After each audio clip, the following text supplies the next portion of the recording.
संतान ने तीनों स्त्रियां क्या हैं, बहुत ही अपने जीवन में निराश हैं, दुख को सह रही हैं, निराशाओं को उठा रही हैं, लोगों को क्या कर रही हैं, तानों को सुन रही हैं, फिर भी क्या है, चुपचाप हैं। क्यों? क्योंकि इन्हें भरोसा है किस पे? परमेश्वर पे। हमारा परमेश्वर एक दिन जरूर देगा। तो प्रिय बहनों, आप लोग भी निराश मत होइए, चिंता मत कीजिए। हो सकता है इस डिप्रेशन में, इस परेशानी में आज आप भी परेशान हैं, खाना नहीं खाते हैं, रोते हैं, कई जगह डॉक्टरों को दिखा चुके हैं, कई वैद्यों को दिखा चुका है, कितने जादू मंत्र आपने करा चुके हैं, कोई कोई देसी दवा भी खा चुका है, कोई कोई कुछ भी कर चुका है, लेकिन आज भी 10 साल हो गए, 20 साल हो गए, आपके संतान नहीं, 5 साल हो गए, आप निराश हैं, लोगों की बातों को सुन रहे हैं। एलिशबा को भी उसके आसपास की स्त्रियां उसको सताती थी और उसको चिढ़ाती थी, यहाँ तक ये भी कहती थी कि अरे तूने तो एक याजक की क्या है, जीवन को बर्बाद कर दिया है, तेरे कोई संतान नहीं है। लेकिन फिर भी ये तीनों स्त्रियों के विषय में हम एक बात को देखेंगे, ये तीनों बहन क्या है, निराश तो रहती थी, उदास तो रहती थी, लेकिन कभी किसी से कुछ नहीं कहती थी। केवल इन्होंने कहा तो किससे कहा? परमेश्वर से कहा। और जब परमेश्वर से इन्होंने अपनी बातों को प्रकट करके बोला, तब परमेश्वर ने उनकी प्रार्थनाओं को सुना भी।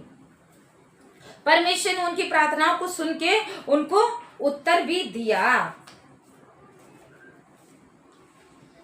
इनके जीवन में भी एक दिन खुशियां आई।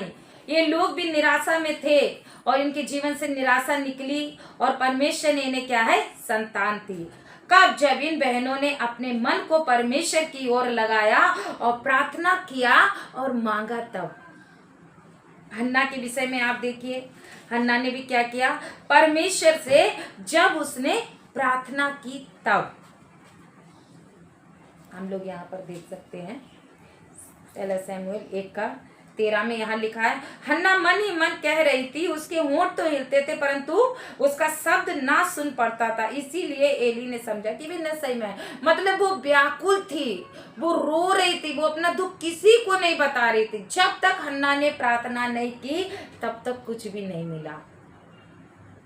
जब उसने परमेश्वर से प्रार्थना की, वो भवन में हर साल जाती थी, लिखा वर्ष में एक बार जाती, वो साल में एक बार जाती थी, भेड़ चढ़ाती थी, बलिदान कराती अपने पति के साथ सब कुछ, लेकिन उस रीति से प्रार्थना करती। लेकिन जब उसने अपने मन को परमेश्वर की ओर लगाया, उसने सच्चाई से परमेश्वर से प्रार्थना की और मांगा, परमेश्वर को अपने दुख को दिया, बताया, छोटी छोटी बातों को बताया, मन में व्याकुल होकर जब वो प्रार्थना करने के लिए बैठ गए, वहां का याजक भी देख रहा था ये क्या है, शायद नशे में, लेकिन वो नशे में नहीं थी, वो रो रही थी, वो अपने दुख की बातें परमेश्वर